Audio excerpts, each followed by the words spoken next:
Hey everyone, welcome to this week's episode where we are going to do things a little bit differently.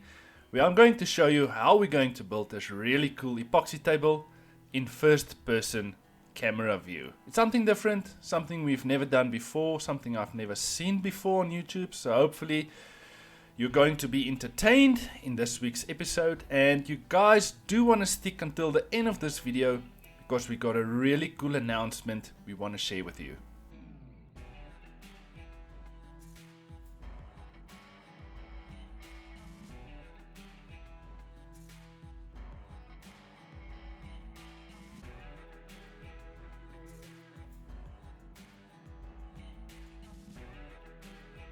Starting off this week's project, we are going to build an 8-seater epoxy table for one of our clients, and the specific wood species we're going with is locally sourced from the country I'm from, South Africa, and it's called jackalberry. And as you can see, I'm just busy marking my center line where I'm going to cut my slab in half.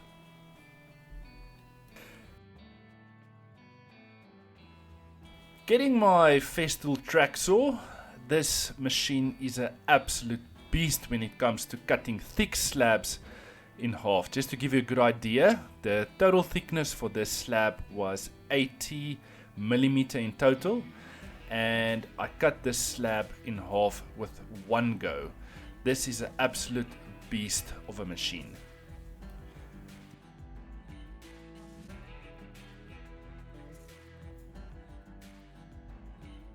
Moving to the next step, and that is just by placing my two half slabs on my mold I'm going to use, just to get a good idea of how my end product is going to look, and obviously to send the client some pictures, so to get them excited for the table we're going to build for them.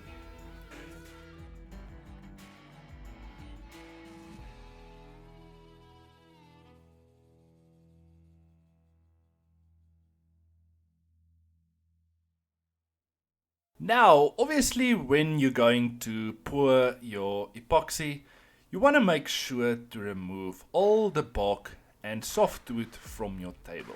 You do not want your epoxy to stick to a material that is not fastened to your slab. And unfortunately, the bark you need to remove fully. And we're going to start off by removing the bigger pieces of bark on your slab. And we're just using a normal hammer and chisel to do this step in our project. This is super critical. You do not want your epoxy to stick to the bark on your project.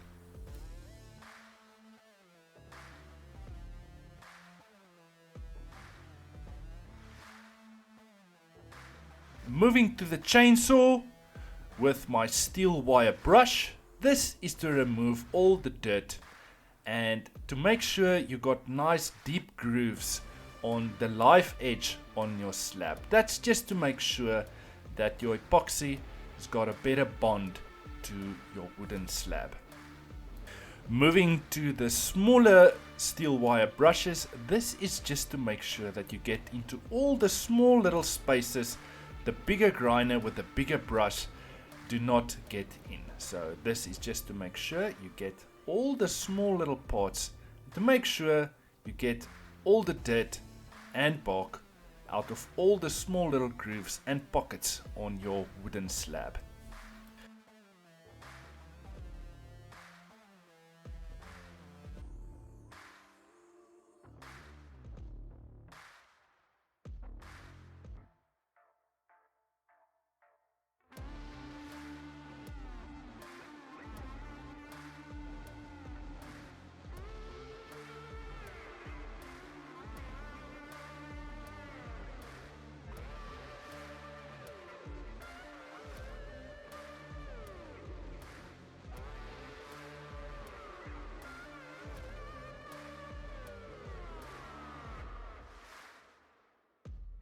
Now, we obviously got our mold, and we obviously placed our slabs on top of our mold, and now we're just cutting the last pieces off to make sure once we're going to place our wooden slab into our mold that is going to be the perfect size.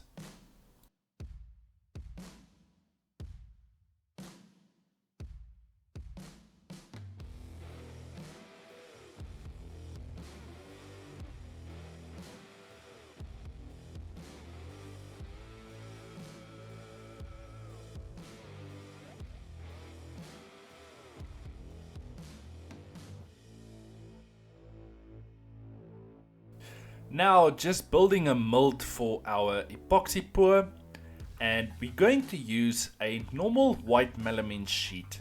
The white melamine on top of the chipboard basically prevents the epoxy from penetrating into the wood. That's why we like to use white melamine sheet.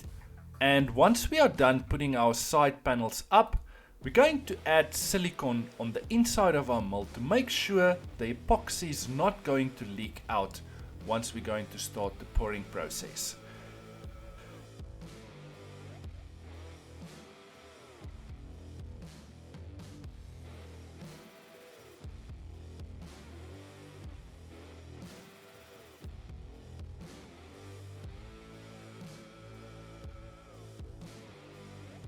So this product we are using here is called ram wax. It's basically to make sure the epoxy is not going to stick to the white melamine. This is super critical because when you're going to remove your table from your mold, we had an instance before where the epoxy stuck to the slab, and that's an absolute disaster. So we use this wax to make sure the epoxy is not going to stick to your wooden mold. And you obviously have to make sure that your mold is sitting 100% level. That's to make sure that there's not going to be more epoxy on the one side than the other side.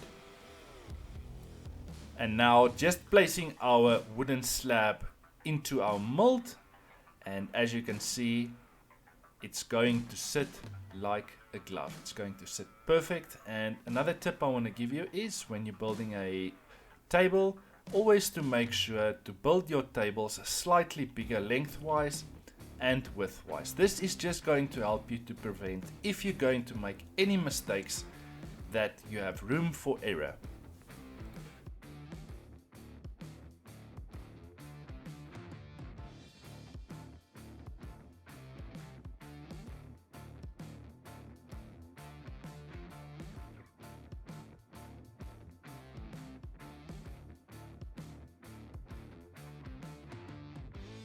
So wood obviously floats. So when you're going to pour your epoxy, the wood is going to move. Now, to make sure the wood is going to stick in its place, we're going to use our pony clamps and clamp our pieces of wood down to prevent our wood from moving.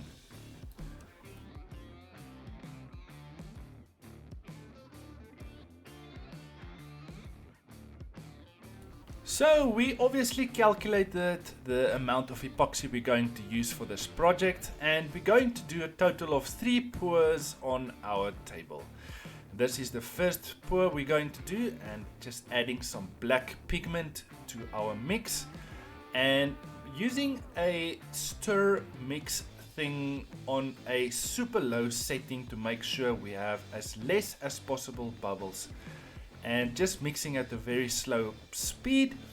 And we obviously came back afterwards with a wooden paddle just to make sure we scrape all the sides and the bottom and the corners to make sure our resin and our hardener is mixed very thoroughly together. Just using my air hose to make sure we remove the last bits of dust particles in our epoxy mold to make sure there's no dust when we're going to start pouring our epoxy.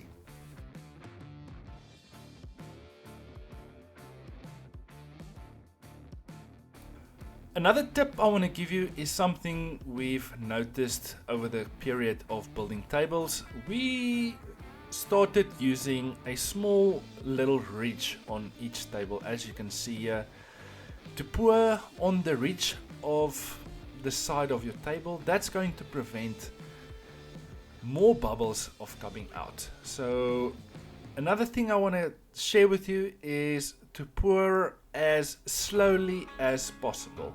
we normally used to pour fast, and we ended up having more bubbles than usual. So the steps is going to help you, and just using my gas torch to remove all the air bubbles the epoxy made.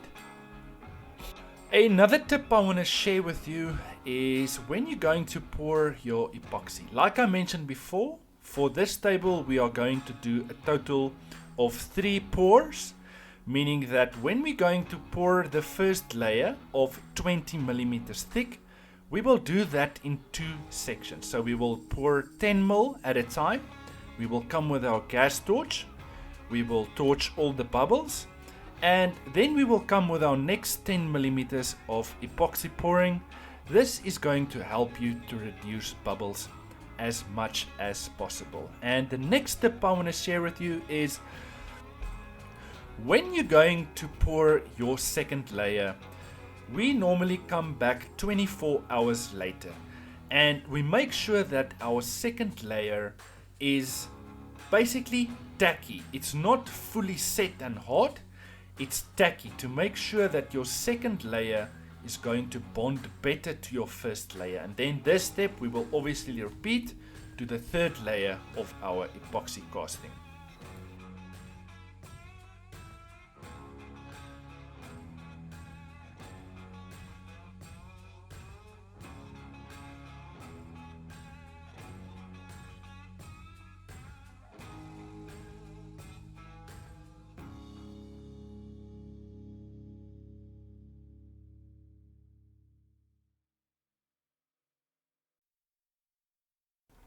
So after I poured my 3 layers epoxy, I waited a total of 7 to 8 days to make sure the epoxy is set fully.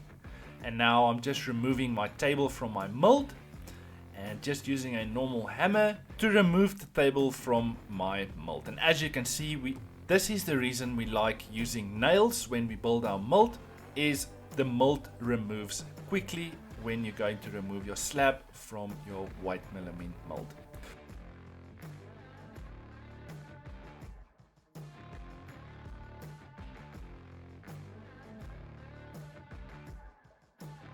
So there's obviously a few steps that we missed here, otherwise our video is going to be more than an hour long. And we basically took the table to one of our local suppliers, we put it on a CNC machine to make sure we flatten our table on top and at the bottom. And I do have to say, this is the first time after we CNC'd our table, we put our table through a drum sander. And I obviously, honestly, will never do this again, because the drum sander makes extremely deep grooves into our table. It took us a really long time to remove the marks the drum sander made. And we're going to start off by sanding our table with our Rotex sanding machine with a 80 grits sandpaper on the Rotex setting. Now the Rotex setting I absolutely love. It's a more aggressive setting of sanding, and it's not like your normal orbital sander, it's much more aggressive. And as you can see here, using the Rotex makes the job very easy, removing all the marks the drum sander made.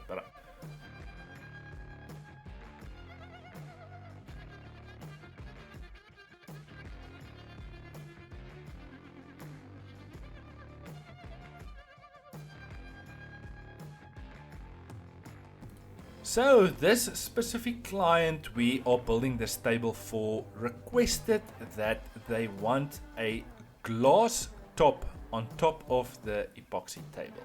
And this is where I mentioned before, we obviously built our table slightly bigger lengthwise and widthwise. Now just placing the glass top on top of our table and marking with our pencil on the sides where we need to cut with our Festool track saw. And you will see in the steps to follow, this was a super satisfying part of the project to see that the glass is sitting perfectly in place on top of the table.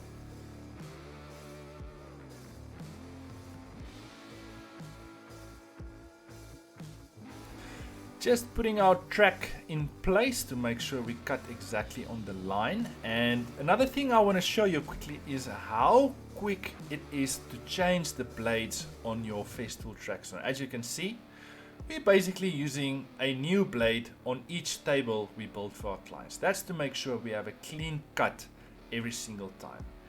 And just want to show you guys quickly how fast it is. And something I love about the Festool system is they make it super convenient for each user that's using the machine. And as you just flip that green switch on top, locks the blade in place. You remove the blade in a question of a few seconds. You install the new blade and you just fasten your bolt. And that took us a total of not even 1 minute changing a new blade. And the Allen key we use sits on the machine. It's super convenient and super user friendly.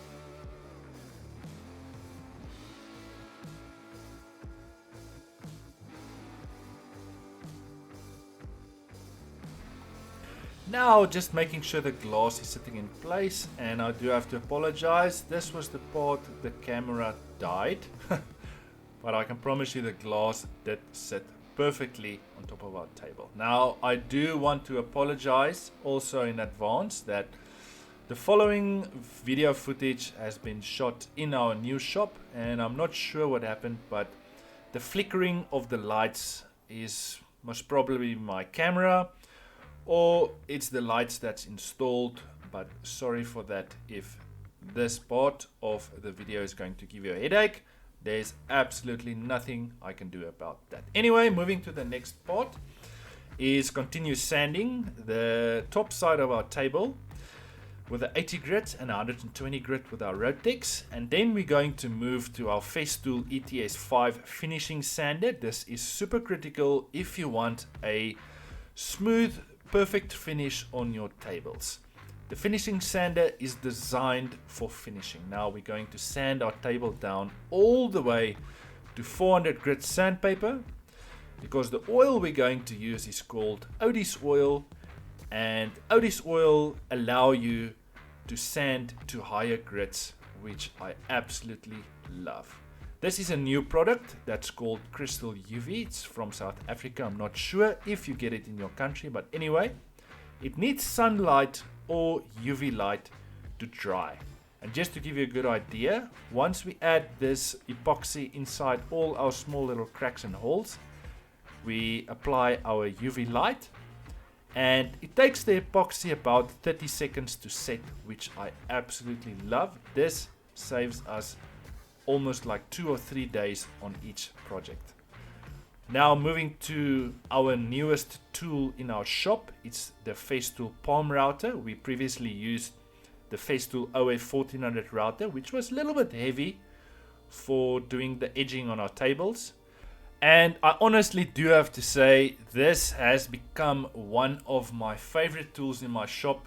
This is so light, and it's so easy to route to the corners on our table. It's an absolute blast working with this machine. I absolutely love the Palm Router from Festool.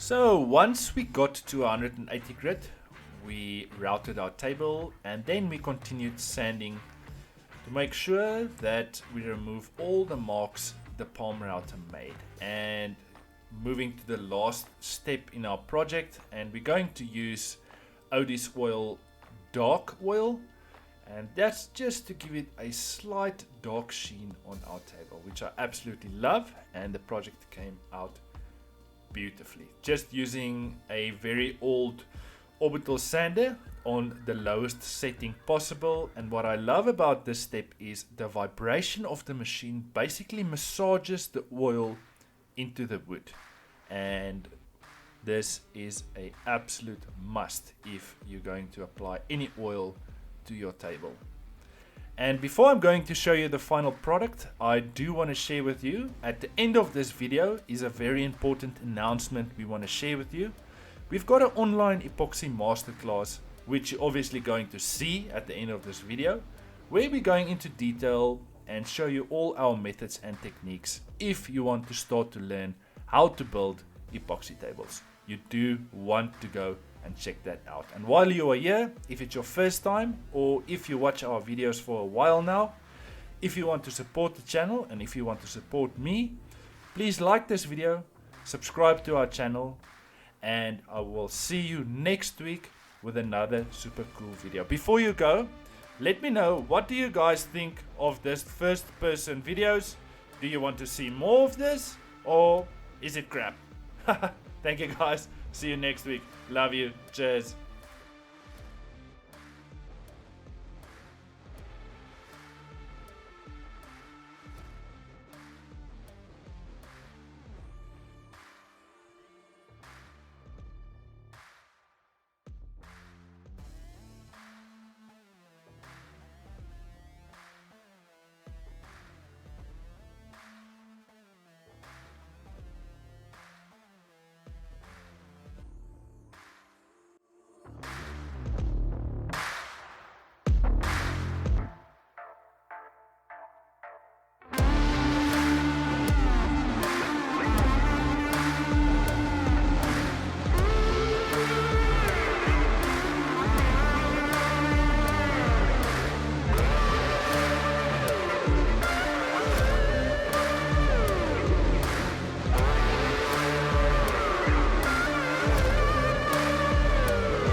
Welcome to this online epoxy masterclass.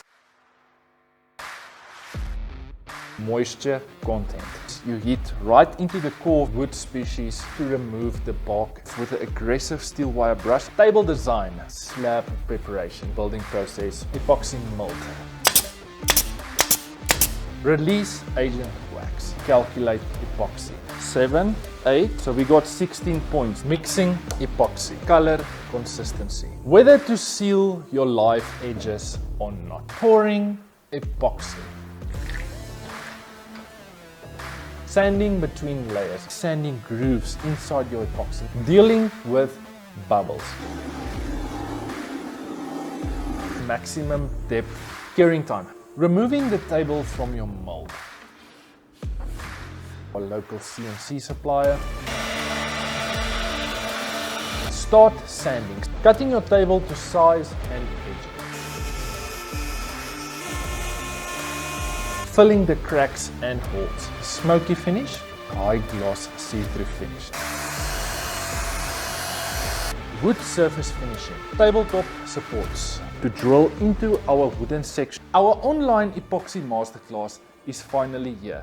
It's 4 hours of masterclass where I'm going into detail on how we build all our epoxy tables, where I'm going to teach you from start to finish how to build a epoxy table successfully. I'm going to show you all our methods and techniques we take in our everyday business building epoxy tables successfully. Down in the description of this video, you're going to find the details on how to purchase this masterclass. You don't want to miss this one.